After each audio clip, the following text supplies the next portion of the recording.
ሰላም እንደምን ቆያችሁ ውድ የአንከር ዜና ቤተሰቦች፣ ሰላም ፍቅር ጤና ባላችሁበት ድረስ ያለን የሰዓቱን ዜና ይዘን ቀርበናል። በኤርትራና በኢትዮጵያ መሃል ያሉ ውጥረቶች ድጋሚ ማገርሸታቸው እየተሰማ ነው። ከሁለቱም ወገኖች መሃል አዳዲስ ትችቶችን እየሰማን ባለንበት ሰዓት ኤርትራ ከኢጋድ ራሷን ማግለሏ ዛሬ የወቅቱ ሁነት የሚቀየር ውሳኔ ነው ተብሏል። የኤርትራ ማስታወቂያ ሚኒስቴር ባሰራጨው መረጃ ኤርትራ ራሷን ከኢጋድ አባል ሀገራት ማግለሏን ይፋ አድርጋለች።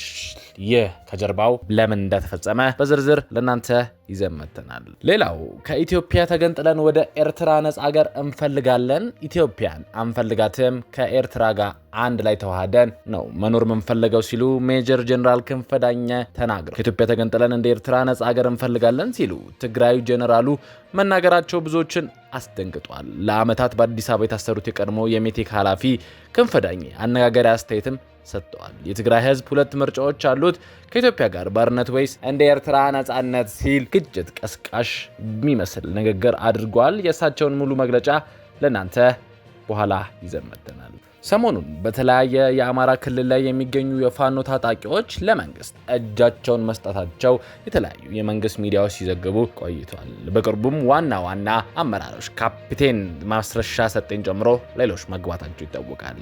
በትላንትናው ዕለት ትጥቃቸውን ሰላም ይሻለናል ብለው የእጅ መከላከያ ሰራዊት የሰጡት የፋኖ አመራሮች ታጣቂዎች በአዲስ አበባ መግለጫ እና ውይይት እንዳረጉ ሰምተናል።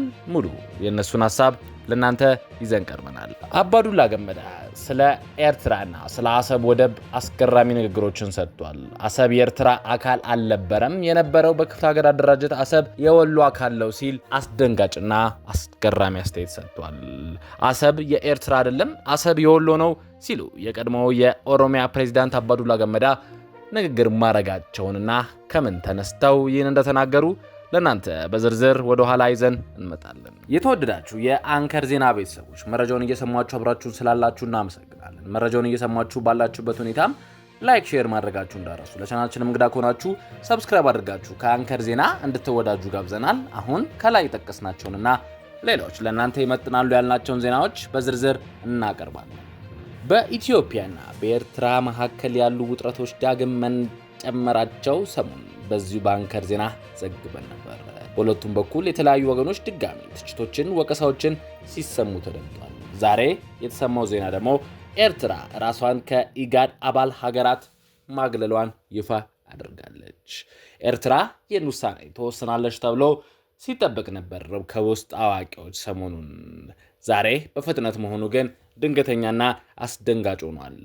ኤርትራ ማስታወቂያ ሚኒስቴር አጠር ባለ መግለጫ በሰጠውበት ገጹ ላይ ኤርትራ ራሷን ከኢጋድ አባል ማስወገዷን ተናግረዋል።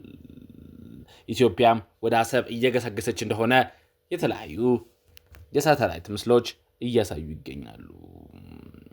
ከኢትዮጵያ ተገንጥለን እንደ ኤርትራ ነጻ ሀገር እንፈልጋለን ሲሉ ሜጀር ጀነራል ክንፈ ዳኘ ተናግረዋል። ከኢትዮጵያ ተገንጥለን እንደ ኤርትራ ነጻ ሀገር እንፈልጋለን ሲሉ የትግራዩ ጀነራል መናገራቸው ብዙዎችን አስቆጥቷል። ለአመታት በአዲስ አበባ ታስረው የነበሩት የቀድሞ የሜቴክ ኃላፊ ጀነራል ክንፈ ዳኘው አነጋጋሪ አስተያየት፣ ጸብ ቀስቃሽ ንግግር ማድረጋቸው ብዙዎችን አስገርመዋል። የትግራይ ህዝብ ሁለት ምርጫዎች አሉት፣ ከኢትዮጵያ ጋር ባርነት ወይስ እንደ ኤርትራ ነጻነት ሲሉም ተደምጠዋል። ጀነራል ክንፈ ዳኘው የትግራይ ህዝብ በኢትዮጵያ ይልቅ በኤርትራ ነጻነት እንዲያገኝ አዲስ በሰጡት ቃለ መጠይቅ ጀነራሉ ብርሃ ከተሰኘ የዩቲዩብ ሚዲያ ጋር ባደረጉት ቃለ መጠይቅ የትግራይ ህዝብ ሁለት ምርጫዎች አሉት፣ ከኢትዮጵያ ጋር ባርነት ወይም ከኤርትራ ጋር ነጻነት ሲሉ ተደምጠዋል። ከስር ከተፈቱ በኋላ አልፎ አነጋጋሪ ሀሳቦችን በመሰንዘር የሚታወቁት ጀነራል ክንፈ ዳኘው ትግራይ ነጻ ሀገር መሆን አለባት የሚለውን አቋማቸውን ደግሞታል። እንደ ጀነራሉ እምነት የትግራይ ኢትዮጵያ ክልል ዋና ቀጠል የሚበጀት ስላልሆነ በአነስተኛ መስዋዕትነት ሀገር መሆን አለባት ብለዋል። በአሁኑ ወቅት ወደ ቀድሞ ጦርነት ሁኔታ እየተመለሰች ያለችው ትግራይ ኢትዮጵያ መንግስት በቁጥጥር ስር መግባት እንደሌለባትም ጀነራሉ ተናግረዋል። በትግራይና በኢትዮጵያ መካከል ያለው ብቸኛ ግንኙነት የፕሪቶሪያ ስምምነት ያሉት ሲሆን ከዚያ ውጭ ምንም አይነት ማሰሪያ የለም ብለዋል። አሁን ባለው ነባራዊ ሁኔታ የትግራይ ኃይሎች ከጠቅላይ ሚኒስትር አብይ አህመድ አስተዳደር ይልቅ ከኤርትራ ጋር ለመወዳጀት እንደሚሻላቸው ጠቁመዋል። የትግራይ ኃይሎች ከኤርትራ ይሁን ከፋኖ ኃይሎች ጋር ስለሚኖራቸው ግንኙነት ስልታዊ ወይም ቋሚ የሚሆን ጉዳይ በግልጽ መበየን እንደሚጠበቃቸው ተናግረዋል። ትግራይ በአነስተኛ መስዋዕትነት ሀገር መሆን አለባት ብለው እንደሚያምኑ የተናገሩት ጀነራሉ የሚፈጸመው ፖለቲካ ቁርጠኝነት በህገ መንግስት አንቀጽ 39 መሰረት መሆኑን ጠቁሟል። ትግራይ ሀገርነት ለማደናቀፍ የሚንቀሳቀስ አካል ካለ ለመመከት ወይ ኃይል ለአማራጭ ለመጨረስ መዘጋጀትም እንደሚያስፈልግ ገልጸዋል። ይህ ቆፍጠን ያለ ንግግሮች ብዙዎችን አስደንግጧል። ስለአሁኑ ኢትዮጵያ መንግስት የትግራይ ኤርትራ ውጥረት የጠየቁት ጀነራሉ ግጭት ከተቀሰቀሰ የውክልና ጦርነት እንደሚሆን ተናግሯል። በኢትዮጵያና በኤርትራ መንግስት መካከል የባህር ጉዳይ ጦርነት የሚቀሰቀስ ከሆነ ሌሎች ኃይሎች በውክልና የሚሳተፉ እንዲሆንም ተጠቁሟል። በቀጠናው የሚቀሰቀስ ጦርነት በባህሪው የውክልና ጦርነት ነው ያሉት ጀነራሉ የኢትዮጵያ መንግስት ያነሳው የቀይ ባህር ጥያቄ የተባበሩት አረብ ኤምሬትስ ፍላጎትም ነው ሲልም ያጣጥላሉ። ምንም እንኳን ጀነራሉ ጥያቄው የውክልና ጉዳይ ነው ቢሉም ኢትዮጵያ መፍትሄ ያላገኘ የታሪክ ባህር በር ባለቤትነት ጥያቄ እንዳላት ይታወቃል። ጀነራሉ በኢትዮጵያና በኤርትራ መካከል ሊቀሳቀስ ይችላል ያሉት ጦርነት ትግራይ የውጊያ ማዕከል ሊያደርግ እንደሚችልም ጠቁሟል። ትግራይ የኤርትራና የኢትዮጵያ ውክልና ሜዳ ጦርነት እንደምትሆንና መጠንቀቅ እንዳለባት አስገንዝበዋል። ከወዲሁ ስልታዊ ዝግጅት ማድረግም እንደሚገባ አስጠንቅቀዋል። ሁሉም የፖለቲካ ኃይሎች ትግራይን ወደ ሀገርነት ለማሸጋገር በጋራ መቆም እንዳለባቸው ጀነራሉ መክረዋል።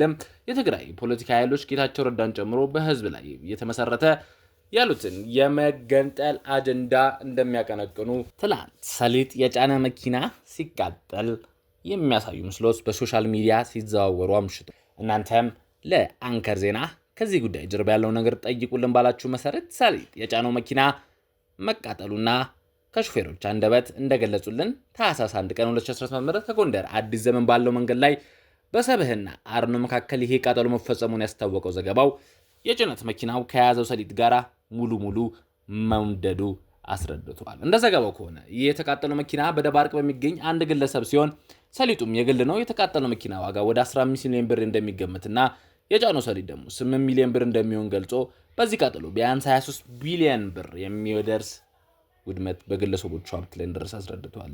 ይህ መንገድ ማለት በአዲስ ዘመን እስከ ጎንደር ያለው ዘራፊ የሞላበት ሹፌር የሚታፈንበት የሚታገትበት እንዲሁም ጭነት ተራግፎ የሚዘርፍበት ነው ሲሉም ተናግሯል። ኢትዮጵያ በተለያዩ ቦታዎች ላይ በሹፌሮችና መንገድ ላይ የሚደርሱ ጥቃቶች አሁንም እንደቀጠሉ ነው።